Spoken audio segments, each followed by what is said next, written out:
Hello everyone, welcome to MA classes. मैं हूं सुनील कुमार। आज इस वीडियो में मैं झारखंड बोर्ड के मैथमेटिक्स का मॉडल सेट 3 का सॉल्यूशन बताऊंगा। इस वीडियो को आप ज़्यादा से ज़्यादा स्टूडेंट तक शेयर कीजिए, वीडियो को लाइक कर लीजिए, चैनल को सब्सक्राइब कर लीजिए और कमेंट करके अपना फीडबैक जरूर दीजिएगा। तो चलिए शुरू करते हैं इस वीडियो को। ये वीडियो में सबसे पहले हम लोग फर्स्ट क्वेश्चन देखते हैं। टोटल 40 क्वेश्चन है। ये जो मॉडल सेट 3 है, तो आप देख रहे हैं यहाँ पर मैथमेटिक्स का ये मॉडल सेट 3 है जो झारखंड बोर्ड के लिए पब्लिश किया गया है।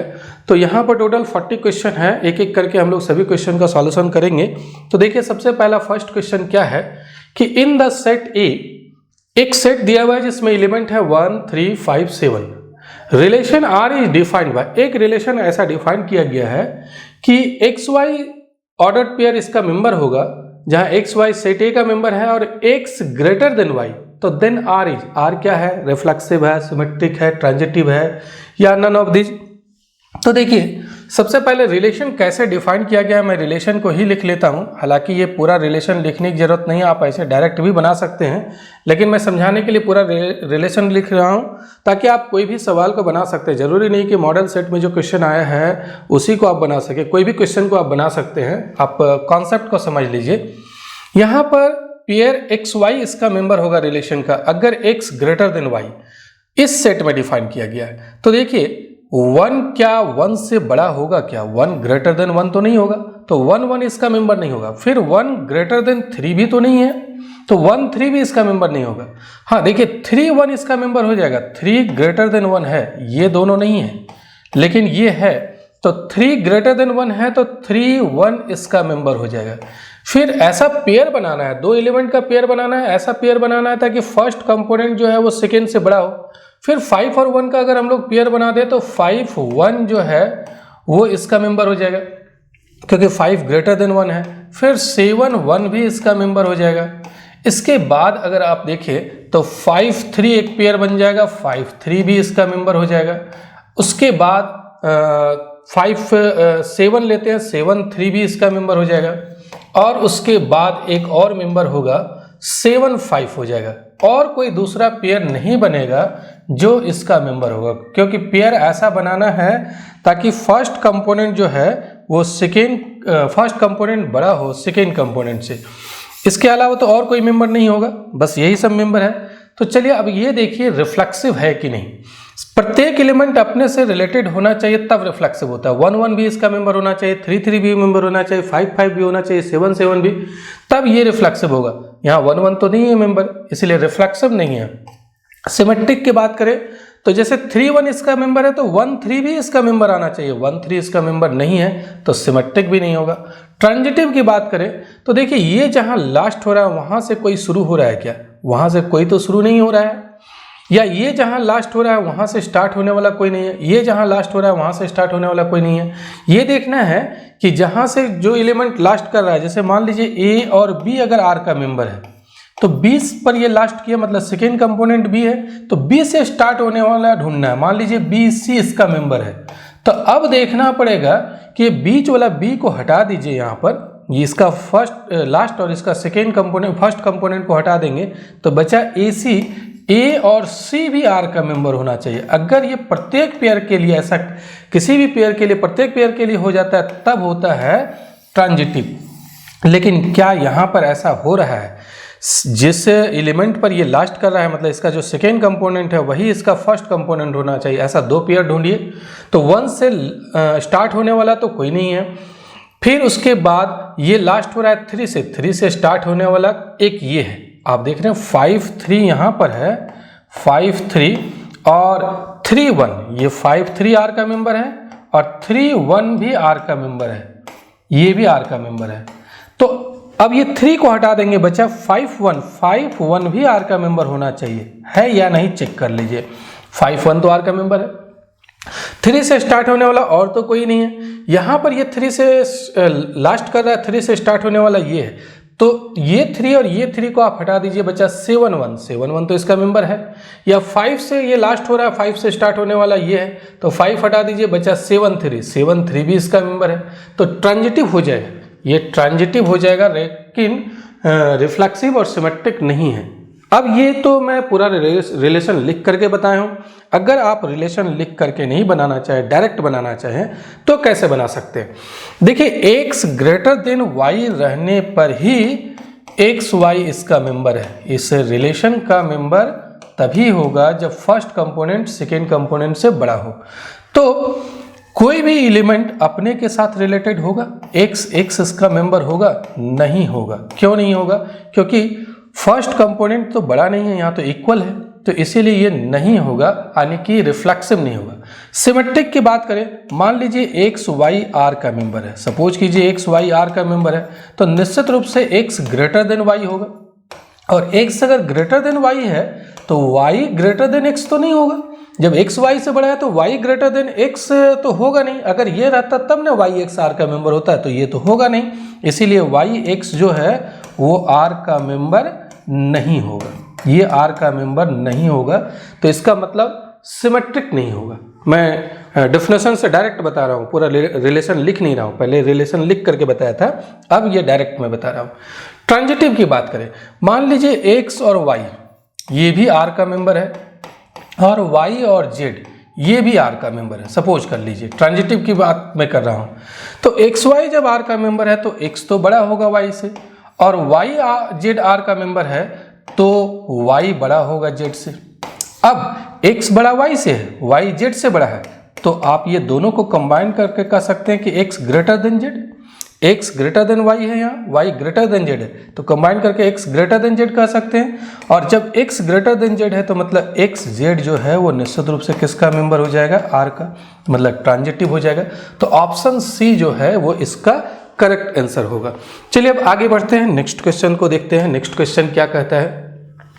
If A equal to A B C and R equal to R, एक रिलेशन दिया हुआ है, be a relation on A then R is. तो देखिए, प्रत्येक एलिमेंट अपने से रिलेटेड है। ए से तो है, बी से नहीं है, मतलब रिफ्लेक्सिव नहीं। प्रत्येक एलिमेंट अपने से रिलेटेड होना चाहिए तब रिफ्लेक्सिव होता है। सिमेट्रिक की बात करें तो देखिए, ए भी आर का मेंबर है लेकिन बी ए तो आर का मेंबर नहीं है, मतलब सिमेट्रिक भी नहीं है। अब ट्रांजिटिव देखिए, ट्रांजिटिव है या नहीं।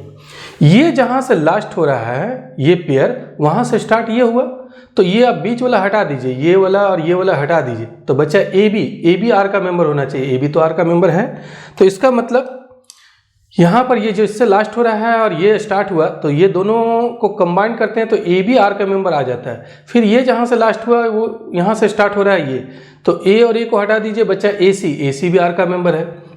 फिर ये बी से लास्ट हो रहा है, बी से स्टार्ट होने वाला और कोई ये वाला है, तो बी और बी को हटा दीजिए, बच्चा ए सी आर का मेंबर है। फिर और तो कोई बी से स्टार्ट हो नहीं रहा है, ए सी ये जहाँ से लास्ट हुआ वहाँ से स्टार्ट होने वाला कोई भी नहीं है, ये जहाँ से लास्ट हुआ वहाँ से स्टार्ट होने वाला कोई नहीं है। तो अगर कोई पेयर ऐसा ढूंढते हैं जहाँ पर फर्स्ट पेयर लास्ट हुआ वहीं से अगर सेकेंड पेयर स्टार्ट हो रहा है, तो वो बीच वाला एलिमेंट को हटा देंगे, बचा जो वो भी तो इसी का मेंबर आ रहा है, मतलब ट्रांजिटिव हो जाएगा लेकिन रिफ्लेक्सिव और सिमेट्रिक नहीं होगा। चलिए अब आगे बढ़ते हैं, नेक्स्ट क्वेश्चन देखते हैं। The relation are in the set A of all the books in a library of a college given by R। देखिए, एक रिलेशन कैसे डिफाइन किया गया है। एक लाइब्रेरी में जितने भी बुक्स हैं वो सारे बुक्स के बीच एक रिलेशन डिफाइन किया गया है। कैसा रिलेशन है? X y ordered pair x y इस रिलेशन का मेंबर होगा if x and y have same number of pages. Library में दो बुक आप उठा लीजिए, एक को x मान लीजिए, दूसरा को y मान लीजिए, तो दो बुक जो है एक दूसरे से रिलेटेड तब होगा जब दोनों में नंबर ऑफ पेजेस सेम हो। दोनों का नंबर ऑफ पेजेस अगर सेम है तब x and y have same number of pages, तब वो रिलेशन का मेंबर होगा। मतलब दोनों बुक्स एक दूसरे से रिलेटेड तब होगा जब दोनों में नंबर ऑफ पेजेस सेम हो। तो क्या ये रिफ्लेक्सिव होगा? सबसे पहले कोई भी एक बुक x लेते हैं, क्या x जो है वो x से रिलेटेड होगा? होगा, बिल्कुल होगा, क्योंकि ये बुक और खुद यही बुक है, दोनों तो सेम बुक है, तो दोनों सेम बुक है तो नंबर ऑफ पेजेस तो सेम हो जाएगा, तो रिफ्लेक्सिव हो जाएगा। रिफ्लेक्सिव यहाँ पर ये हो जाएगा। अब बचा सिमेट्रिक। तो सिमेट्रिक देखिए, अगर एक्स रिलेटेड है वाई से, मतलब एक्स और वाई दो बुक है, दोनों का नंबर ऑफ पेजेस सेम है, तो वाई भी रिलेटेड हो जाएगा एक्स से। क्यों? क्योंकि एक्स और वाई में नंबर ऑफ पेजेस सेम है, तो वाई और एक्स में भी तो नंबर ऑफ पेजेस सेम हो गया। एक्स और वाई दो बुक का नाम है, एक बुक का नाम एक्स है, एक बुक का नाम है वाई, दोनों में नंबर ऑफ पेजेस सेम है, तो वाई और एक्स में भी तो नंबर ऑफ पेजेस सेम हो गया। सेम बुक के बारे में तो बात कर रहे हैं, यहाँ पर एक्स वाई है, यहाँ पर वाई एक्स कर रहे हैं, बात तो एक ही हुआ। तो एक्स अगर वाई से रिलेटेड है तो वाई भी एक्स से रिलेटेड हो जाएगा, मतलब ये सिमेट्रिक हो जाएगा। अब जरा समझिए ट्रांजिटिव होगा या नहीं। अगर x रिलेटेड है y से और y रिलेटेड है z से, इसका मतलब x और y में सेम नंबर ऑफ पेजेस है और y z से रिलेटेड है, मतलब y और z में भी सेम नंबर ऑफ पेजेस है। मान लीजिए x बुक में 100 पेज है, y में भी 100 पेज है, तो दोनों में सेम नंबर ऑफ पेज हो गया, दोनों एक दूसरे से रिलेटेड है। y और z रिलेटेड है, मतलब y में जितना पेज है उतना ही z में भी पेज है, तो y में 100 पेज है तो z में भी कितना हो जाएगा, 100 पेज हो जाएगा। तो देखिए अब x और z जो है वो दोनों में नंबर ऑफ पेजेस सेम हो गया, x में भी 100 और z में भी 100। तो अगर x y से रिलेटेड है, y z से रिलेटेड है, तो निश्चित रूप से x भी रिलेटेड हो जाएगा z से, तो मतलब ये ट्रांजिटिव भी हो गया। तो तीनों आ गया, यहाँ पर रिफ्लेक्सिव भी हो गया, सिमेट्रिक भी हो गया और ट्रांजिटिव भी हो गया। अगर तीनों हो तो उस रिलेशन को क्या कहते हैं, इक्विवेलेंस रिलेशन कहते हैं। तो ये कैसा रिलेशन हो जाएगा, एन इक्विवेलेंस रिलेशन, यानी कि ऑप्शन सी जो है वो इसका करेक्ट आंसर होगा। आगे बढ़ते हैं, नेक्स्ट क्वेश्चन देखते हैं। नेक्स्ट क्वेश्चन 4 नंबर में है कि एफ एक रिलेशन है आर से आर में और इस तरीके से डिफाइंड है, F of x equal to cos x. G एक रिलेशन है आर से आर में और ये इस तरीके से डिफाइंड है, फॉग निकालना है। तो ये तो सिंपल है, देखिए F fog F o G, fog of x निकालना है। तो क्या डेफिनेशन होता है, ये डेफिनेशन होता है F of G of x होता है। इस तरीके से डिफाइन करते हैं। एफ यहाँ रहने दीजिए और जी ऑफ एक्स का पहले वैल्यू पुट करेंगे, जी ऑफ एक्स का वैल्यू एक्स स्क्वायर है। अब फिर फंक्शन एफ का वैल्यू पुट करेंगे, तो एक्स का एफ इमेज कितना है, कॉस एक्स। ध्यान दीजिएगा एक्स का एफ इमेज कॉस एक्स, तो एक्स स्क्वायर का एफ इमेज क्या हो जाएगा, कॉस एक्स स्क्वायर हो जाएगा। यहाँ जो एक्स था उसके बदले यहाँ एक्स स्क्वायर है, तो यहाँ पर भी एक्स के बदले एक्स स्क्वायर पुट कर देंगे, तो कॉस एक्स स्क्वायर मतलब ऑप्शन सी जो है वो इसका करेक्ट आंसर हो जाएगा। चलिए आप नेक्स्ट क्वेश्चन देखते हैं। नेक्स्ट क्वेश्चन है 5 नंबर, द फंक्शन एफ, यहाँ ध्यान दीजिएगा नेचुरल नंबर से नेचुरल नंबर में ये डिफाइंड है और इस तरीके से F of x equal to 3x + 4। मैं ये पहले भी बताया हूँ, इस तरीके का सवाल एक सेट में, तो वहाँ पर रियल नंबर से रियल नंबर में था, तो रियल नंबर से रियल नंबर में है तो ये फंक्शन 1 1 on 2 हो जाएगा। मैं उसका ग्राफ बनाया था, लेकिन यहाँ नेचुरल नंबर से है तो नेचुरल नंबर में ग्राफ नहीं बना सकते हैं, क्योंकि नेचुरल नंबर में सारा नंबर तो नहीं आता है नंबर लाइन का, नंबर लाइन का सिर्फ 1 2 3 4 5 यही सब आएगा। तो चेक करना है कि ये 1 1 on 2 है या नहीं है। तो जरा ध्यान दीजिए, अगर हम लोग नेचुरल नंबर का सेट, ऐसे तो इसको प्रूफ करने का तरीका होता है चेक करने का, लेकिन मैं यहाँ पर ऐसे ही वेन डायग्राम से समझा रहा हूँ। नेचुरल नंबर है यहाँ 1 2 3 4 5 डॉट डॉट इस तरीके से, यहाँ पर भी 1 2 3 4 5 6 डॉट डॉट इस तरीके से। तो 1 का इमेज क्या होगा, अगर आप 1 का इमेज निकालना चाहें तो 1 का इमेज क्या आएगा, 3 × 1 + 4, 3 × 1 + 4 यानी कि 7 आ जाएगा। तो 1 किसके साथ एसोसिएट हुआ, 7 के साथ हुआ, ये 7 के साथ। 2 का इमेज क्या होगा, 2 का आप इमेज निकाले तो यहाँ पर आप देख सकते हैं 3 × 2 + 4, तो 3 2 या 6 6 + 4 10 हो जाएगा। तो 2 किसके साथ एसोसिएट होगा, 10 के साथ होगा। क्या 1 किसी के साथ एसोसिएट होगा, 1 तो किसी के साथ नहीं हुआ, 2 भी किसी के साथ नहीं हुआ, 1 सीधे 7 के साथ हुआ, 2 10 के साथ हुआ। आप 3 की बात करें तो 3 देख लीजिए, 3 का इमेज क्या आएगा, यहाँ पर आप 3 का इमेज निकालना चाहें तो 3 3 या 9 9 + 4 13 आ जाएगा। तो अब 3 जो है वो 13 के साथ एसोसिएट हुआ, तो बहुत सारा एलिमेंट इसमें तो नहीं है एसोसिएट हुआ, बहुत सारा ऐसा एलिमेंट बच गया जिसका कोई भी प्री इमेज नहीं है, ये किसी का भी इमेज नहीं है ये सब, तो ये ऑन तो नहीं होगा, ऑन टू नहीं हुआ, लेकिन 1 1 हो जाएगा। अलग अलग एलिमेंट का इमेज भी तो अलग अलग मिल रहा है, 1 का इमेज 7, 2 का 10, 3 का 13, 4 का अलग मिलेगा, 5 का अलग मिलेगा, तो 1 1 हो जाएगा, ऑन टू नहीं होगा। तो देखिए 1 1 बट नॉट ऑन टू, यानी कि ऑप्शन ए जो है वो इसका करेक्ट आंसर होगा। तो इस तरीके से आप डायरेक्ट बना सकते हो, ऑब्जेक्टिव है, यही चीज़ को अगर प्रूफ करना हो तो प्रूफ करने का तरीका अलग होता है, ये तो खैर आपको चेक करना है तो ऐसे ही चेक कर सकते हैं। आगे बढ़िए, नेक्स्ट क्वेश्चन हम लोग देखते हैं। नेक्स्ट क्वेश्चन ये है कि इफ एक रिलेशन है, सॉरी फंक्शन है आर से आर में, ऐसा डिफाइंड है F of x equal to 2x plus 7। तो एफ इनवर्स एक्स ये कैसे निकाला जाता है, एक सवाल और भी किसी मॉडल सेट में था, फर्स्ट मॉडल सेट में। तो सबसे पहले इसको आप y मान लीजिए, y equal to F of x मान लीजिए, और y इक्वल टू अगर एफ ऑफ एक्स है तो ये f को इधर आप ले आते हैं, F inverse y equal to x होता है। अब यहाँ पर एक्चुअली फंक्शन एफ एक्स में आप एफ एक्स का वैल्यू अगर पुट कर देते हैं तो y का वैल्यू x के टर्म में है, इन्वर्स निकालने के लिए x का वैल्यू y के टर्म में निकालना पड़ता है।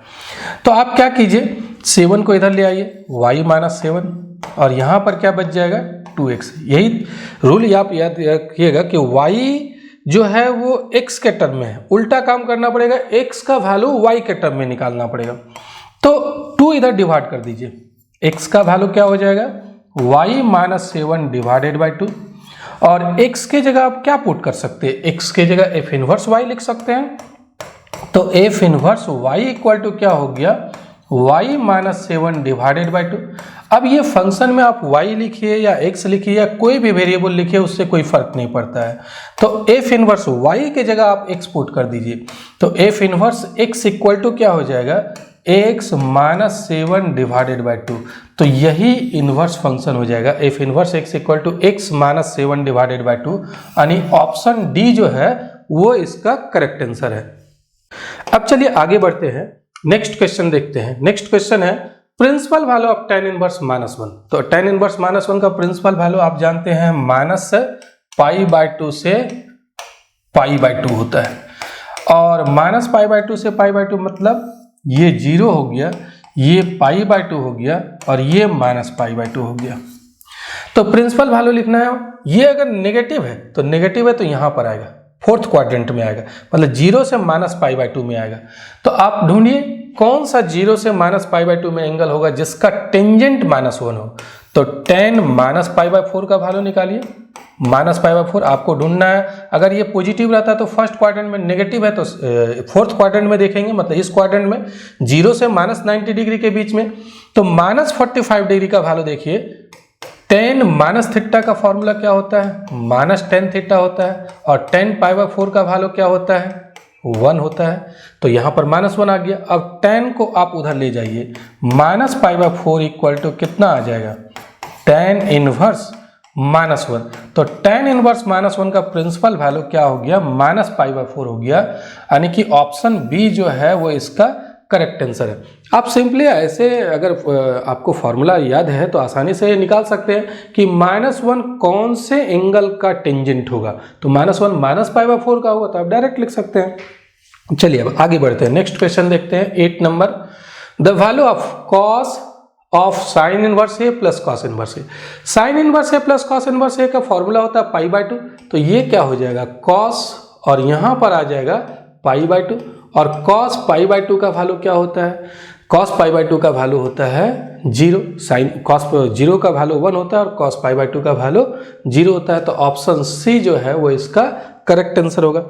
आगे बढ़ते हैं, नेक्स्ट क्वेश्चन देखते हैं 9 नंबर।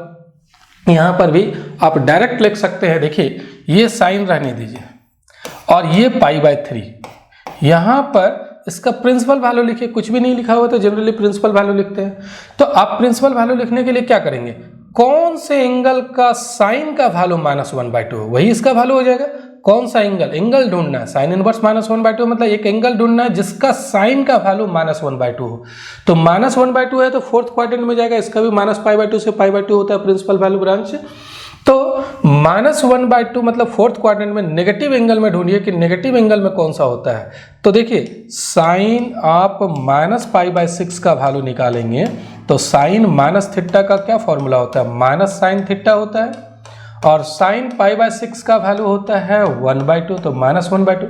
तो कौन सा एंगल का आया माइनस पाई बाई 6 का आया, तो इसका वैल्यू हो जाएगा माइनस पाई बाई 6 इसका वैल्यू।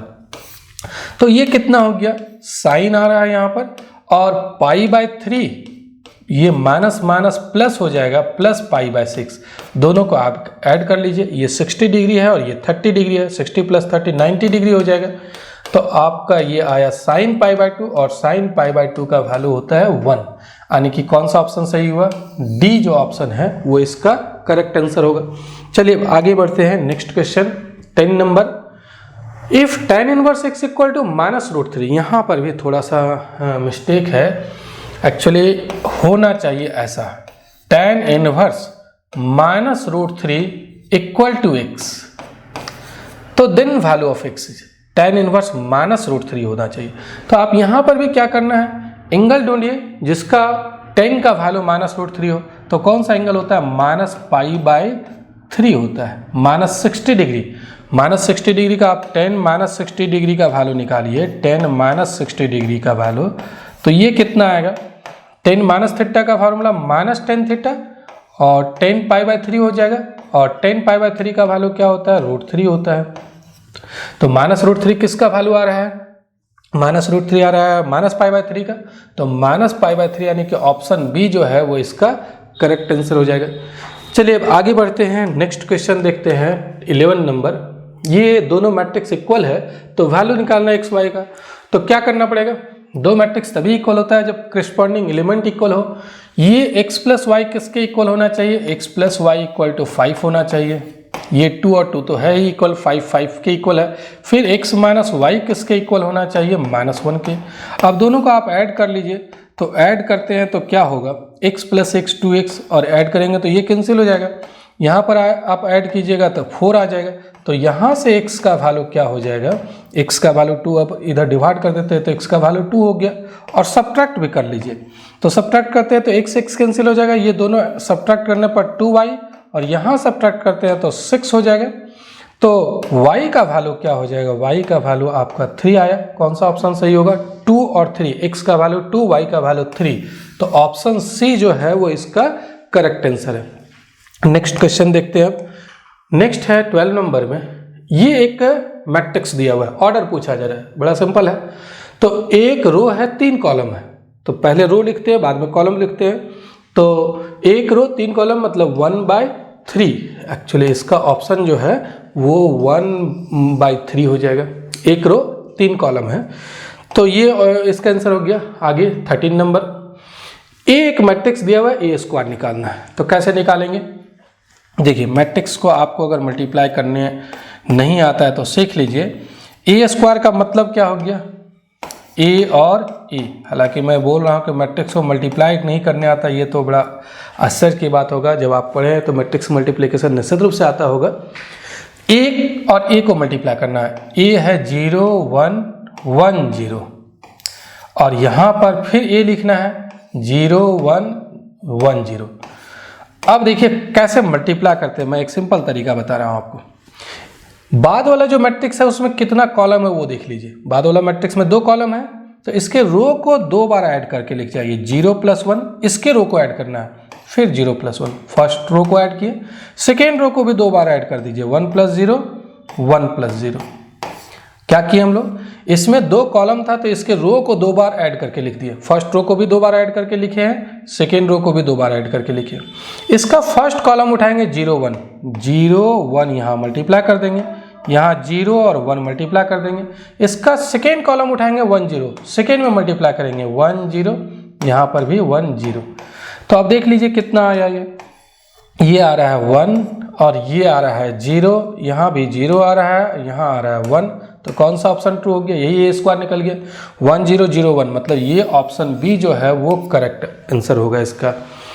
चलिए मैं एक बार और आप सभी से रिक्वेस्ट करूंगा कि अगर इस वीडियो को आप अभी तक शेयर नहीं किए हैं तो अपने फ्रेंड्स के साथ जरूर शेयर कर लीजिए, और मेरे चैनल को सब्सक्राइब नहीं किया तो सब्सक्राइब भी कर लीजिए। मैं मैथमेटिक्स का ही वीडियो यहाँ पर अपलोड करता हूँ। चलिए अब आगे बढ़ते हैं। Next question 14 number. लेकिन इस वीडियो को पसंद आ रहा है तो ज़रूर आप लाइक भी कर दीजिएगा। आपका लाइक और कमेंट से हम लोग को एनर्जी मिलता है। तो ये आप अच्छी तरीके से जानते हैं, सोशल मीडिया में आपके अगर किसी भी लाइक ज़्यादा आता है तो आपको लगता है कि ये चीज़ अच्छी है। तो अगर आपको पसंद आ रहा है तो आप लाइक कर दीजिए, ताकि मैं आपके लिए और भी बहुत सारे वीडियो इसी तरीके से बनाते रहूँ। आगे 14 नंबर में देखिए, if A is any matrix then the value of K A डस। ये एक फॉर्मूला होता है। के यहाँ कांस्टेंट है, ए मैट्रिक्स है, तो के में डैश नहीं लगता है, ए में डैश लगता है, के बाहर हो जाता है और ए में डैश लग जाता है, मतलब ऑप्शन डी जो है वो करेक्ट हो जाएगा। जैसे मान लीजिए 2a और यहाँ पर डैश है, डैश मतलब ट्रांसपोज, तो 2 बाहर हो जाएगा और डैश किस में लगेगा, सिर्फ ए में लगेगा, मतलब ट्रांसपोज सिर्फ ए का लेना है, 2 बाहर हो जाएगा। तो इसी तरीके से के बाहर हो गया और ए में डैश लग गया। आगे हम next question 15 number, for N E square matrix A plus A dash is, तो ये एक रूल होता है, कोई भी मैट्रिक्स और उसके ट्रांसपोज को आप ऐड करेंगे तो वो सिमेट्रिक मैट्रिक्स होता है, वो सिमेट्रिक होता है, यानी कि ऑप्शन बी जो है वो इसका करेक्ट आंसर होगा। नेक्स्ट क्वेश्चन देखते हैं, इफ ए इक्वल टू, ये एक मैट्रिक्स दिया हुआ है तो 2a is equal to determinant 2a, तो ये 2/2 ऑर्डर का है। मैं पहले ही एक बता चुका हूँ दूसरे सेट में, k इंटू ए का अगर आपको डिटर्मिनेंट लिखना है, अगर a का ऑर्डर n/n है तो इसका फॉर्मूला होता है k to the power n into determinant of e। तो यहाँ पर आप देख रहे हैं ये 2/2 ऑर्डर का है, ये 2/2 ऑर्डर का है, तो 2 इंटू ए का डिटर्मिनेंट क्या हो जाएगा, 2 स्क्वायर हो जाएगा, ऑर्डर 2/2 है ना, तो ये 2 स्क्वायर इंटू डिटर्मिनेंट ऑफ ए, और 2 स्क्वायर मतलब 4 इंटू डिटर्मिनेंट ऑफ ए, मतलब कौन सा ऑप्शन सही होगा, ऑप्शन सी जो है वो इसका करेक्ट आंसर होगा।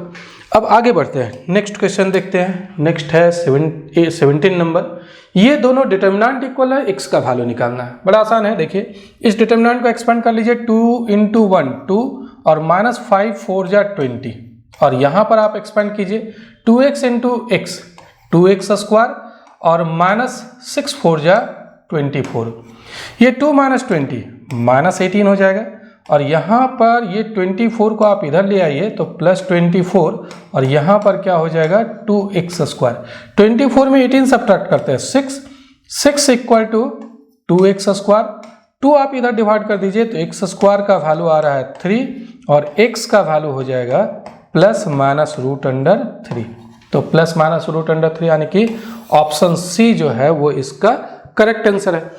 Next question 18 number, if a equal to matrix aij जो n/n ऑर्डर का है, तो determinant of k is equal to, अभी मैं बात कर रहा था इसका, तो इसका फॉर्मूला होता है, ये n/n ऑर्डर का है तो इसका हो जाएगा k to the power n into determinant of a, ये ऑप्शन ए जो है वो इसका करेक्ट आंसर हो जाएगा। नेक्स्ट क्वेश्चन 19 नंबर है, area of triangle whose vertices are, ये इस तरीके का क्वेश्चन और भी एक मॉडल सेट में था। एक ट्राइंगल है जिसका वर्टेक्स दिया हुआ है, मान लीजिए ये वर्टेक्स है 1,0, दूसरा वर्टेक्स है 6,0 और तीसरा वर्टेक्स है C जिसका कोऑर्डिनेट है 4,3। तो एरिया निकालने का एक फॉर्मूला होता है। देखिए पहले भी मैं 2 सेट का वीडियो अपलोड कर चुका हूँ, लिंक डिस्क्रिप्शन में मिल जाएगा, आप नहीं देखें तो उसको भी देख लीजिएगा। एरिया निकालने का फॉर्मूला, एक्चुअली ये डिटर्मिनेंट से रिलेटेड है तो मैं डिटर्मिनेंट से ही बना रहा हूँ। ये ट्राइंगल है, ट्राइंगल के एरिया निकालने का फॉर्मूला होता है 1/2 x1 y1 1 x2 y2 1 x3 y3 1, ये डिटर्मिनेंट का हाफ हो जाता है।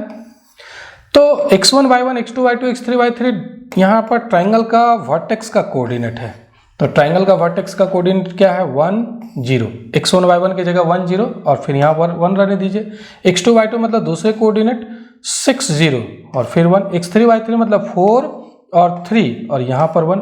आप किसी से भी एक्सपेंड कर सकते हैं इसको, तो चलिए हम लोग एक्सपेंड कर लेते हैं इससे, क्योंकि इसमें जीरो की संख्या ज़्यादा, एक्सपेंड करना आसान होगा। तो कैसे एक्सपेंड करेंगे, ये प्लस होता है फिर ये माइनस होता है, तो -0 हो जाएगा, जीरो के साथ जो भी चीज़ होगा वो जीरो ही होगा, -0 फिर +0 और फिर -3 के साथ लिख जाइए, इस रो और इस कॉलम को छोड़ देंगे, 1 - 6। अब कितना आया 1/2, ये 1 - 6 मतलब -5 और माइनस प्लस हो जाएगा +15, तो 15/2 मतलब ये 7.5 आ रहा है, 15/2 मतलब 7.5 स्क्वायर यूनिट, यानी कि ऑप्शन ए जो है वो इसका करेक्ट आंसर होगा। तो आपको सिर्फ ट्राइंगल का एरिया निकालना है, तो डिटर्मिनेंट एरिया निकालने का जो फॉर्मूला है उस फॉर्मूला में कोऑर्डिनेट पुट कर लीजिए और डिटर्मिनेंट को एक्सपेंड कर लीजिए, आसानी से कर सकते हैं ये। आगे बढ़ते हैं 20 नंबर क्वेश्चन, ये एक फॉर्मूला बेस्ड क्वेश्चन है। ये एक डिटर्मिनेंट है and a capital AIJ is cofactor है, ध्यान दीजिएगा ये कोफैक्टर है, किसका कोफैक्टर है, स्मॉल aij का। Then value of determinant delta is given by, तो एक फॉर्मूला होता है। क्या होता है, आप किसी भी रो का एलिमेंट लीजिए या किसी भी कॉलम का एलिमेंट लीजिए और उसके करस्पॉन्डिंग कोफैक्टर से मल्टीप्लाई करके ऐड कर दीजिए, वही डिटरमिनेंट का वैल्यू होता है। मान लीजिए अगर हम लोग ये रो लेते हैं तो A11 और इसके साथ इसका कोफैक्टर को मल्टीप्लाई करेंगे तो इसका कोफैक्टर A11, फिर प्लस लिखेंगे A12 और इसका कोफैक्टर लिखेंगे कैपिटल A12, फिर A13 और इसका कोफैक्टर लिखेंगे A13। ये किसी भी रो में कर सकते हैं, इस रो में भी कर सकते हैं, इस रो में भी, इस रो में, या इस कॉलम इस कॉलम इस कॉलम किसी में भी कर सकते हैं ये काम। तो देखिए अब यहाँ पर कौन सा ऑप्शन सही होगा। A11 लिखा हुआ है लेकिन इसका कोफैक्टर नहीं लिखा हुआ है, A31 है, तो ये तो नहीं होगा। फिर यहाँ A11 है, इसका कोफैक्टर है A12 है, इसका कोफैक्टर A12 आना चाहिए, कैपिटल A12, यहाँ 21 है, यहाँ 12 है, यहाँ 21 है, तो ये भी नहीं होगा। यहाँ A21 है, इसका कोफैक्टर नहीं है, ये भी नहीं होगा। ये लास्ट देखिए A11 है, इसका कोफैक्टर है, ये 11 है, इसका कोफैक्टर है। A21 कॉलम से भी कर सकते हैं, मैं तो यहाँ पर रो से बताया हूँ ना, रो या कॉलम, किसी भी रो किसी भी कॉलम में कर सकते हैं। तो ये कॉलम से किया हुआ है, A21 और इसका कोफैक्टर कैपिटल A21, A31 और इसका कोफैक्टर कैपिटल A31, मतलब ये सही है। क्या किया गया है, इस कॉलम के प्रत्येक एलिमेंट को उसके कोफैक्टर से, उसके करस्पॉन्डिंग कोफैक्टर से मल्टीप्लाई करके ऐड कर दिया गया है। तो ऑप्शन डी जो है वो इसका करेक्ट आंसर होगा। आगे बढ़ते हैं 21 number. Given function f of x is continuous at x equal to a, then which of the following is true. यहाँ पर कंटिन्यूटी का डेफिनेशन है कि अगर कोई भी फंक्शन f(x) जो है वो a पॉइंट पर अगर कंटिन्यूअस है तो उसका लिमिट जो होता है वो f of a के बराबर होता है। फंक्शन का लिमिट f of a के इक्वल होता है, यहाँ नॉट इक्वल है, मतलब ये तो सही नहीं होगा। Limit does not exist, limit exist करेगा, कंटिन्यूअस है तो लिमिट एग्जिस्ट करेगा। लिमिट जो है एग्जिस्ट करेगा और किसके इक्वल आएगा, f ऑफ a, क्योंकि आपको पता है कि कंटिन्यूअस है तो लेफ्ट हैंड लिमिट और राइट हैंड लिमिट दोनों इक्वल होता है। लेफ्ट हैंड लिमिट और राइट हैंड लिमिट अगर इक्वल हो गया तो लिमिट एग्जिस्ट करता है। तो ये ऑप्शन जो सी है वो करेक्ट है। ये तो डेफिनेशन पर है कि लिमिट जो है फंक्शन का वो f ऑफ a के बराबर हो तो ये पॉइंट पर कंटिन्यूअस होगा। नेक्स्ट क्वेश्चन देखते हैं 22। What is the relation between a and b so that the function f defined by this is continuous at x equal to 3।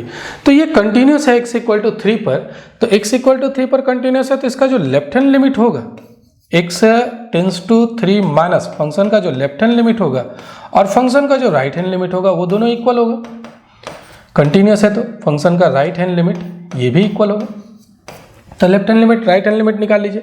f3 भी इसके इक्वल आएगा, कंटिन्यूअस है तो f ऑफ 3 भी इक्वल आएगा। तो कोई भी दो से हम लोग निकाल लेते हैं ना, हम लोग यही अगर दोनों लेते हैं तो इससे भी निकाल सकते हैं। लेफ्ट हैंड लिमिट का मतलब क्या हो गया कि यहाँ पर फंक्शन का वैल्यू x टेंस टू 3 होगा, लेकिन फंक्शन का वैल्यू वो वाला लिखना है जिस समय x 3 से छोटा है, तो 3 से छोटा ये है ना, तो ये फंक्शन का वैल्यू लिख जाइए ax प्लस 1 और x टेंस टू 3 माइनस लिखने का मतलब टेंस टू 3 ही है लेकिन लेफ्ट साइड से वो जा रहा है 3 की ओर। और यहाँ पर फंक्शन का वैल्यू क्या लिखेंगे, जब x 3 की ओर राइट साइड से जा रहा है, राइट साइड से जा रहा है मतलब फंक्शन x का वैल्यू यहाँ पर 3 से बड़ा होगा, तो 3 से बड़ा होगा तो ये फंक्शन का वैल्यू हो जाएगा bx प्लस 3। यहाँ पर bx प्लस 3 होगा क्योंकि x ग्रेटर देन 3 होगा।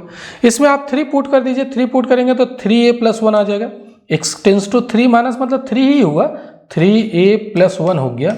और यहाँ पर क्या हो जाएगा, x टेंस टू 3 पुट करेंगे तो यहाँ पर 3b प्लस 3। अब रिलेशन पता करना है तो आप ऐसा कीजिए, 3b को आप इधर ले आइए, 3a माइनस 3b, और यहाँ क्या हो जाएगा 1 को आप उधर ले जाइए तो 1 उधर जाकर के सब्ट्रैक्ट हो जाएगा, 3 में 1 सब्ट्रैक्ट करेंगे 2, 3 से डिवाइड कर देते हैं तो a minus b equal to 2 divided by 3। अब देख लीजिए कौन सा ऑप्शन करेक्ट है, a minus b equal to 2/3, ये ऑप्शन सी जो है वो इसका करेक्ट आंसर होगा। आगे नेक्स्ट क्वेश्चन है 23 नंबर। 23 नंबर में कहता है कि the greatest integer function f of x equal to mod x, sorry square bracket of x, ये ग्रेटेस्ट इंटीजर फंक्शन है और 0 से 3 के बीच में है, तो not differentiable at x equal to 2, not differentiable at x equal to 1, not differentiable at x equal to 2, discontinuous at x equal to 1 and x equal to 2। Actually जब इसका graph आप बनाते हैं तो ग्राफ क्या होगा, 0 से 3 है, मान लीजिए ये 0 है, ये 1 है, ये 2 है, ये 3 है, यहाँ पर भी 1 है, ये 2 है और ये 3 है। ग्रेटेस्ट इंटीजर फंक्शन का ग्राफ होता है F of x equal to square bracket of x है, तो 0 पर ये होता है, 0 पर ये होता है। देखिए मैं थोड़ा सा कलर चेंज कर लेता हूँ उसको, ये होता है यहाँ पर और यहाँ पर होगा। फिर उसके बाद 1 पर क्या होगा, 1 पर यहाँ से आएगा, ये यहाँ पर खाली रहेगा, 1 से 2 तक यहाँ पर आएगा। अब फिर 2 से 3 पर यहाँ पर खाली रहेगा, ये इंक्लूड नहीं है, 2 से 3 पर ये वाला होगा। तो स्टेप फंक्शन भी कहते हैं, सीढ़ी जैसा ये होता है। तो आप देख रहे हैं 1 पर डिसकंटिन्यूस है, 2 पर भी डिसकंटिन्यूस है, ग्राफ तो टूटा हुआ है 1 पर भी और 2 पर भी। तो आपको अगर ग्राफ पता है तो आप आसानी से कर सकते हैं। तो discontinuous at x equal to 1 and x equal to 2, x equal to 1 और x इक्वल टू 2 पर ये डिसकंटिन्यूस होगा, यानी कि ऑप्शन सी जो है वो इसका करेक्ट आंसर होगा। आगे बढ़ते हैं, नेक्स्ट क्वेश्चन देखते हैं। y equal to cos of sine x then d y by d x, ये फंक्शन ऑफ फंक्शन से चेन रूल से आप डिफ्रेंशिएट कर लीजिए। तो सबसे पहले डिफ्रेंशिएट करना है, d y by d x निकालना है, तो इसको किसके रिस्पेक्ट में करना पड़ेगा, चेन रूल से। कॉस ऑफ साइन एक्स, ये फंक्शन किसका है, साइन एक्स का फंक्शन है, तो पहले तो हम लोग साइन एक्स के रिस्पेक्ट में करेंगे और फिर साइन एक्स को आपको किसके रिस्पेक्ट में करना है, साइन एक्स को आपको करना है यहाँ पर एक्स के रिस्पेक्ट में, साइन एक्स को। तो आप इसको अपने मन में u मान लीजिए, तो कॉस ऑफ यू को हो जाएगा माइनस साइन ऑफ यू मान रहे हैं साइन ऑफ एक्स को, और साइन एक्स का क्या होता है, कॉस एक्स। आप देख लीजिए कौन सा ऑप्शन सही होगा, minus sine of sine x into cos x, यानी कि ऑप्शन सी जो है वो इसका करेक्ट आंसर है। अब आगे नेक्स्ट क्वेश्चन है 25 number, 2x equal to sine y then d y by d x, ये भी बड़ा आसानी से कर सकते हैं। इधर डिफ्रेंशिएट कीजिए तो 2 और यहाँ पर डिफ्रेंशिएट कीजिएगा तो साइन वाई का cos y into d y by d x. Actually sine y y का फंक्शन है, तो पहले तो वाई के रिस्पेक्ट में कॉस वाई और फिर वाई को एक्स के रिस्पेक्ट में, कॉस वाई इधर ले आइए, तो यहाँ से आपका d y by d x का वैल्यू आ जाएगा 2 डिवाइडेड बाय कॉस वाई, और कॉस वाई को आप ऊपर ले जा करके लिख सकते हैं 2 sec y, 1 by cos y equal to sec y. कौन सा ऑप्शन सही है, 2 सेक वाई। लगता है यहाँ पर थोड़ा सा मिस्टेक है, 2 साइन वाई और 2 साइन वाई दोनों बार ऑप्शन सेम है, तो 2 साइन वाई नहीं 2 सेक वाई होगा। अब जो भी हो, यहाँ पर तो एक ये ऑप्शन छूटा हुआ है, दोनों जगह 2 साइन वाई कर दिया गया है, तो यहाँ पर एक जगह मिस्टेक है, वो प्रिंटिंग मिस्टेक है, तो 2 सेक वाई इसका करेक्ट आंसर होगा। आगे बढ़ते हैं, नेक्स्ट क्वेश्चन देखते हैं 26 नंबर, ये इसको डिफ्रेंशिएट करना है। तो ये कैसे डिफ्रेंशिएट करेंगे, यहाँ पर आप ऐसा कीजिए, इसमें हम लोग पुट करते हैं x इक्वल टू, आप साइन थीटा पुट कर लीजिए, तो साइन थीटा पुट करेंगे तो y इक्वल टू क्या हो जाएगा, साइन इनवर्स, और यहाँ 2 साइन थीटा और root under 1 minus sine square theta, 1 minus sine square theta. तो साइन इनवर्स आप रहने दीजिए, यहाँ पर 2 साइन थीटा और root under 1 minus sine square theta equal to cos theta होता है, और इसका भी फॉर्मूला है, साइन इनवर्स रहने देते हैं 2 साइन थीटा कॉस थीटा का फॉर्मूला साइन 2 थीटा। अब ये जो कंडीशन दिया हुआ है, इस कंडीशन से आप थीटा का वैल्यू माइनस पाई बाई 2 से पाई बाई 2 के बीच में आ जाएगा, तो माइनस पाई बाई 2 से पाई बाई 2 आ जाएगा, तो साइन इनवर्स और साइन हटा सकते हैं, यहाँ पर आपका क्या बच गया 2 थीटा, और थीटा का वैल्यू क्या होगा, थीटा का वैल्यू यहाँ से आप लिख सकते हैं, थीटा का वैल्यू हो जाएगा साइन इनवर्स एक्स। तो थोड़ा सा हम लोग सिंप्लीफाई कर लिए, y का वैल्यू 2 साइन इनवर्स एक्स आ गया, y का वैल्यू 2 साइन इनवर्स एक्स आ गया। अब ये जो काम किए ये करने की जरूरत नहीं, इसका डायरेक्ट फॉर्मूला होता है, sine inverse 2x into root under 1 minus x square का डायरेक्ट फॉर्मूला होता है 2 साइन इनवर्स एक्स, आप डायरेक्ट भी लिख सकते हैं, और उसके बाद डिफ्रेंशिएट कर लीजिए, तो d y by d x equal to 2 रहने दीजिए, और साइन इनवर्स एक्स का डिफरेंशियल कोएफिशिएंट होता है 1 by root under 1 minus x square. तो कौन सा ऑप्शन ट्रू हुआ, 2 divided by root under 1 minus x square, यानी कि ऑप्शन सी जो है वो इसका करेक्ट आंसर होगा। अब चलिए आगे बढ़ते हैं, नेक्स्ट क्वेश्चन देखते हैं 27 number, y equal to log x divided by x then d y by d x, you open भी में डिफ्रेंशिएट कर लीजिए क्वोशेंट रूल से, तो d y by d x equal to क्या होगा, पहले तो v होता है, v मतलब x into differential coefficient of u, तो log x का differential coefficient 1 by x minus u differential coefficient of v यानी x का differential coefficient 1 divided by v square यानी कि एक्स स्क्वायर। तो कितना आया, ये एक्स और एक्स कैंसिल हो जाएगा, 1 minus log x divided by x square यानी कि कौन सा ऑप्शन ट्रू हुआ, 1 minus log x divided by x square यानी कि ऑप्शन सी जो है वो इसका करेक्ट आंसर है। आगे नेक्स्ट क्वेश्चन हम लोग देखते हैं 28, y equal to 2 to the power sine x देन dy बाई डी एक्स। तो आप लॉग लेकर के बना सकते हैं, ये 2 का पावर यहाँ पर साइन x है, लॉग ले लीजिए, लॉग y इक्वल टू, दोनों साइड लॉग लगा रहे हैं तो log 2 to the power sine x। अब साइन x जो पावर है वो मल्टीप्लाई हो जाएगा यहाँ पर sine x into log 2 to the base e, नहीं बेस लिखा हो मतलब बेस ही है। अब डिफरेंशिएट कीजिए, लॉग y का तो पहले 1 बाय वाई होगा और फिर y का differential coefficient dy by d x. यहाँ पर log 2 तो कांस्टेंट है, log 2 to the base e constant है और sin x का डेरिवेटिव हो जाएगा cos x।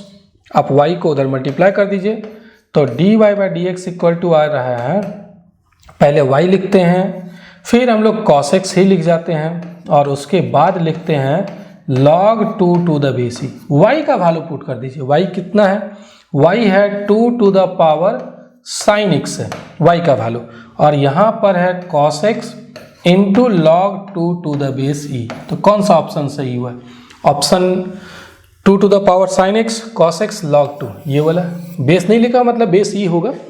तो ये ऑप्शन बी जो है वो इसका करेक्ट आंसर हो गया। आगे बढ़ते हैं question number 29, y equal to log x square then double derivative.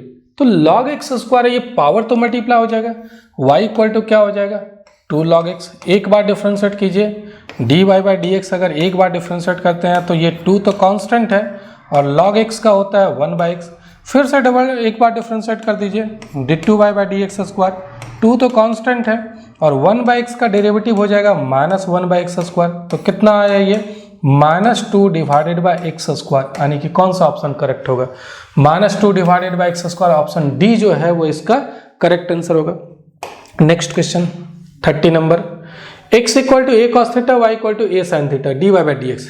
तो आप पैरामेट्रिक वाला रूल अप्लाई कर लीजिए, पहले x को हम लोग थीटा के रिस्पेक्ट में डिफरेंशिएट करते हैं dx by D theta, a तो कांस्टेंट है और cos थीटा का minus sign theta, dy by D theta निकालते हैं तो dy बाई डी थीटा क्या होगा, a कांस्टेंट है, साइन थीटा का cos थीटा और dy बाई डी एक्स निकालने का फॉर्मूला होता है, dy बाई डी एक्स निकालने का फॉर्मूला पैरामेट्रिक में पैरामीटर थीटा है तो dy by D theta divided by dx by D theta, dy by D theta का वैल्यू a cos थीटा और dx बाई डी थीटा का value minus a sine theta.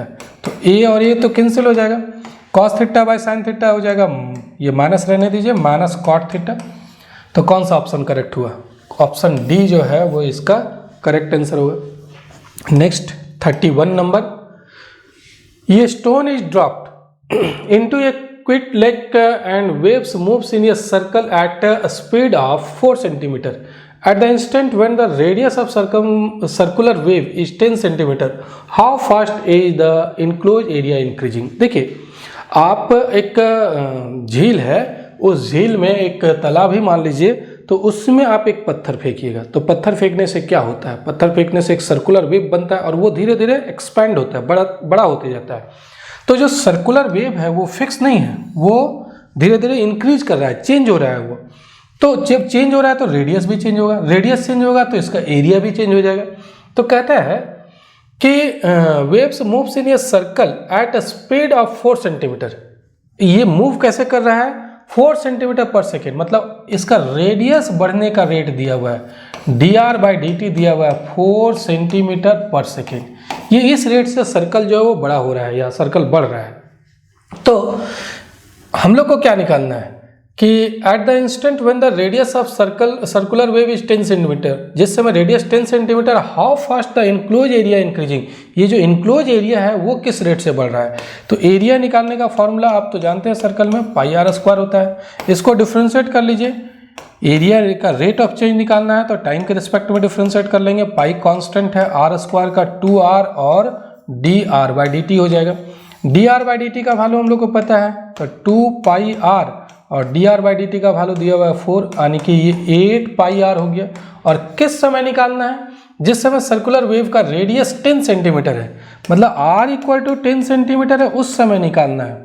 तो D A by D T कितना होगा, rate of change of area कितना हो जाएगा, r की जगह 10 पुट कर देंगे, 8 पाई इंटू 10, यानी कि ये आ रहा है 80 पाई। और यूनिट हो जाएगा, एरिया का निकालना है तो सेंटीमीटर स्क्वायर पर सेकेंड, 80 पाई सेंटीमीटर स्क्वायर पर सेकेंड। ये जो ऑप्शन बी है वो इसका करेक्ट आंसर हो जाएगा। चलिए अब आगे बढ़ते हैं, हम लोग नेक्स्ट क्वेश्चन देखते हैं। 32, an edge of a variable cube is increasing at the rate of 3 centimetre per second, how fast is the volume of the cube increasing when the edge is 10 centimetre. ऐसा ही बन जाएगा। एक cube है जो मैं अभी बता रहा था, ये भी रेट ऑफ चेंज से ही रिलेटेड है। एक क्यूब है और क्यूब जो है वो वेरिएबल क्यूब है, मतलब ये फिक्स नहीं है, ये बड़ा हो रहा है एक तरीके से समझिए। तो कहता है कि edge of variable cube is increasing at the rate of 3 centimetre. मान लीजिए एज x है, तो dx बाई dt इसका बढ़ने का रेट, किनारे बढ़ने का रेट 3 सेंटीमीटर पर सेकेंड है। तो how fast is the volume of the cube increasing, इसका वॉल्यूम कैसे इंक्रीज करेगा, किस रेट से इंक्रीज करेगा। तो वॉल्यूम क्या होता है, वॉल्यूम होता है x टू द पावर 3, जो क्यूब का वॉल्यूम होता है वो x to the power 3, edge का पावर 3 हो जाता है। इसको डिफ्रेंशिएट कर लीजिए क्योंकि वॉल्यूम का ही रेट ऑफ चेंज निकालना है। तो यहाँ पर डिफ्रेंशिएट करेंगे 3x स्क्वायर और dx बाई dt। अब वैल्यू पुट कर दीजिए, किस समय निकालना है, जिस समय एज का लेंथ 10 सेंटीमीटर है। तो x का वैल्यू आप 10 पुट कर लीजिए, 10 स्क्वायर, और dx बाई dt भी पता है 3, तो 3 3 जा 9, 900 हो जाएगा। ये आप कैलकुलेशन करके देख सकते हैं 900। और यहाँ पर सेंटीमीटर में था तो सेंटीमीटर क्यूब हो जाएगा, क्योंकि वॉल्यूम का रेट निकालना है। तो सेंटीमीटर क्यूब पर सेकेंड, यानी 900 सेंटीमीटर क्यूब पर सेकेंड। ये ऑप्शन सी जो है वो इसका करेक्ट आंसर होगा। आगे next question 33 number, the function F given by this is increasing in the interval. तो किस इंटरवल में इंक्रीजिंग है, इसके लिए इंक्रीजिंग पता करने के लिए इसको आप डिफ्रेंशिएट कर लीजिए। तो डिफ्रेंशिएट करते हैं तो कितना आएगा, 2x माइनस 1। और इंक्रीजिंग की बात कर रहा है, तो इंक्रीजिंग की बात कर रहा है तो ग्रेटर देन 0 या 0 के इक्वल भी हो सकता है, क्योंकि किसी खास पॉइंट पर अगर 0 के इक्वल भी आ जाए तो इंक्रीजिंग ही होगा। तो implies 2x minus 1 greater than 0, क्योंकि फंक्शन इंक्रीजिंग कब होता है, जब डेरिवेटिव ग्रेटर देन 0 पॉजिटिव हो। यहाँ से 2x ग्रेटर देन 1 हो जाएगा, इम्प्लाइज x ग्रेटर देन 1/2। तो x 1/2 से ज़्यादा कुछ भी हो सकता है। मान लीजिए यहाँ पर 1/2 है तो 1/2 से ज़्यादा इधर कुछ भी हो सकता है। कहाँ तक जा सकता है, इन्फिनिटी तक। तो x का जो वैल्यू है वो इन्फिनिटी तक। देखिए यहाँ पर क्लोइड इंटरवल भी लिखा हुआ है, तो आप क्लोइड इंटरवल लिख दीजिए। 1/2 के इक्वल भी अगर रहे, किसी खास पॉइंट पर अगर 0 के इक्वल भी आ जाए तो इंक्रीजिंग होगा। तो ये ऑप्शन डी जो है वो करेक्ट आंसर होगा। अब चलिए आगे बढ़ते हैं, नेक्स्ट क्वेश्चन देखते हैं। नेक्स्ट क्वेश्चन है 34, the function F given by this is decreasing in the interval. तो सेम सवाल हो गया, वो इंक्रीजिंग था इसके पहले, ये डिक्रीजिंग है। तो डिक्रीजिंग में क्या होगा, इसको आप डिफ्रेंशिएट कर रहे हैं, एफ डैश एक्स डिफ्रेंशिएट करने पर कितना आएगा, 2x माइनस 1। डिक्रीजिंग के लिए लेस देन 0, तो लेस देन 0 मतलब 2x लेस देन 1, यानी x लेस देन 1/2। तो 1/2 से छोटा होना चाहिए, तब ये लेस देन आएगा, नेगेटिव आएगा। तो 1/2 से छोटा मतलब इधर कहाँ से, माइनस इन्फिनिटी से लेकर के कहाँ तक जाएगा, 1/2। 1/2 को इंक्लूड कर सकते हैं, क्योंकि किसी पर्टिकुलर पॉइंट पर 0 भी रहता है तो डिक्रीजिंग ही होगा। तो माइनस इन्फिनिटी टू 1/2, यानी कि ऑप्शन ए जो है वो इसका करेक्ट आंसर हो गया। तो 1/2 के पहले डिक्रीजिंग है, 1/2 के बाद इंक्रीजिंग है। आगे बढ़ते हैं, next 35 number, the function this है slope of the tangent to the curve y equal to sine x at 0 0। तो स्लॉप निकालना है तो इसको आप डिफ्रेंशिएट कर लीजिए, dy बाई डी एक्स निकाल लीजिए। Slope dy by d x के ही इक्वल होता है, साइन एक्स का डेरिवेटिव हो जाएगा cos x। किस पॉइंट का स्लॉप निकालना है, 0 0 का। तो स्लॉप 0 0 का निकालना है तो dy बाई डी एक्स का वैल्यू निकालेंगे और उसी पॉइंट पर निकालेंगे। कौन सा पॉइंट पर, 0,0 पर। तो आप 0 पुट कर दीजिए, x के जगह भी 0, y के जगह भी 0। तो खैर y तो है नहीं, सिर्फ x है, तो cos 0, और cos 0 का वैल्यू क्या होता है, 1। तो यानी कि ऑप्शन सी जो है वो इसका करेक्ट आंसर होगा। आगे बढ़ते हैं, नेक्स्ट क्वेश्चन देखते हैं 37 number. Equation of normal to the curve this at 1 1।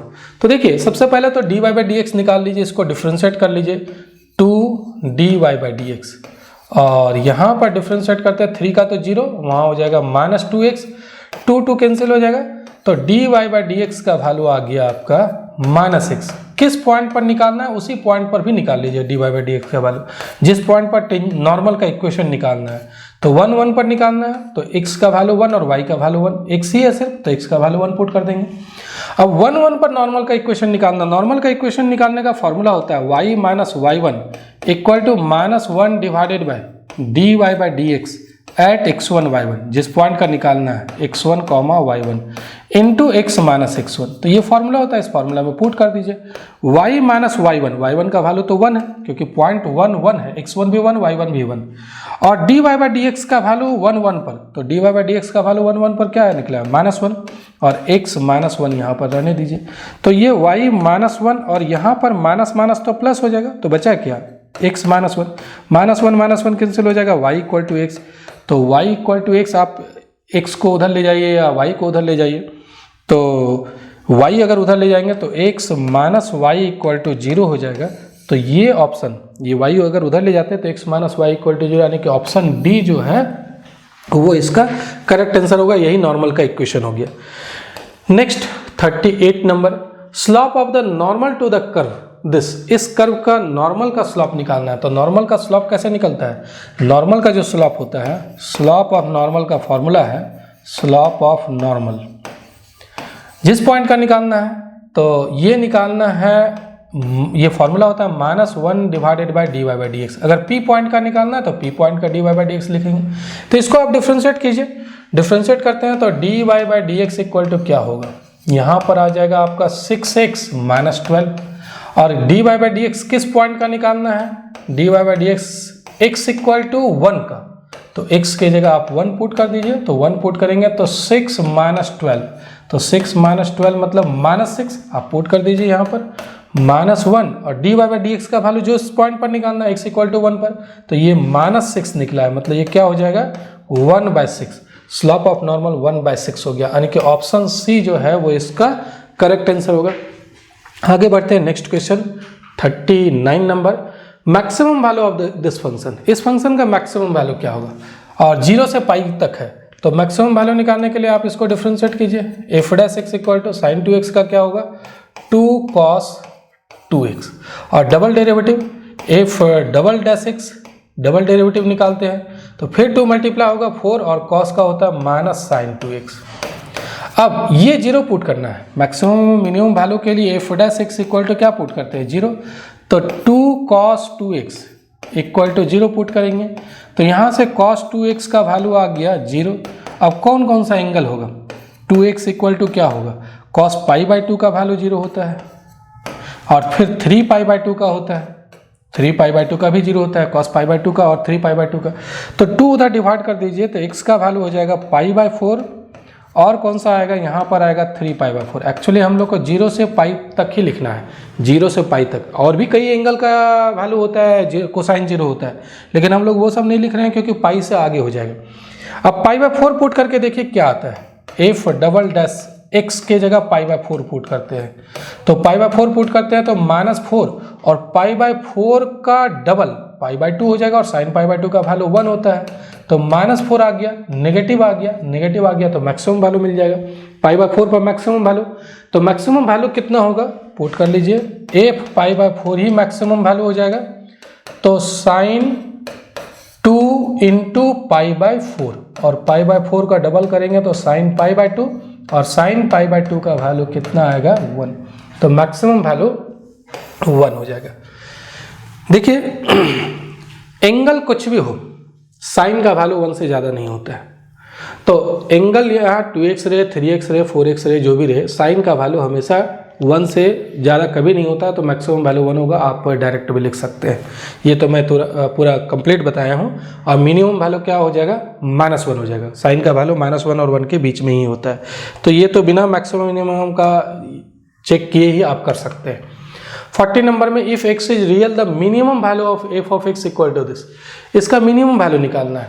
तो इसको एक बार डिफरेंशिएट कीजिए, जो मैक्सिमम मिनिमम रूल होता है उससे हम लोग बनाते हैं। इसको डिफरेंशिएट करते हैं तो 2x माइनस 8 आएगा, और डबल डेरिवेटिव कितना आ जाएगा, 2 बार डिफरेंशिएट करते हैं तो 2 आ जाएगा।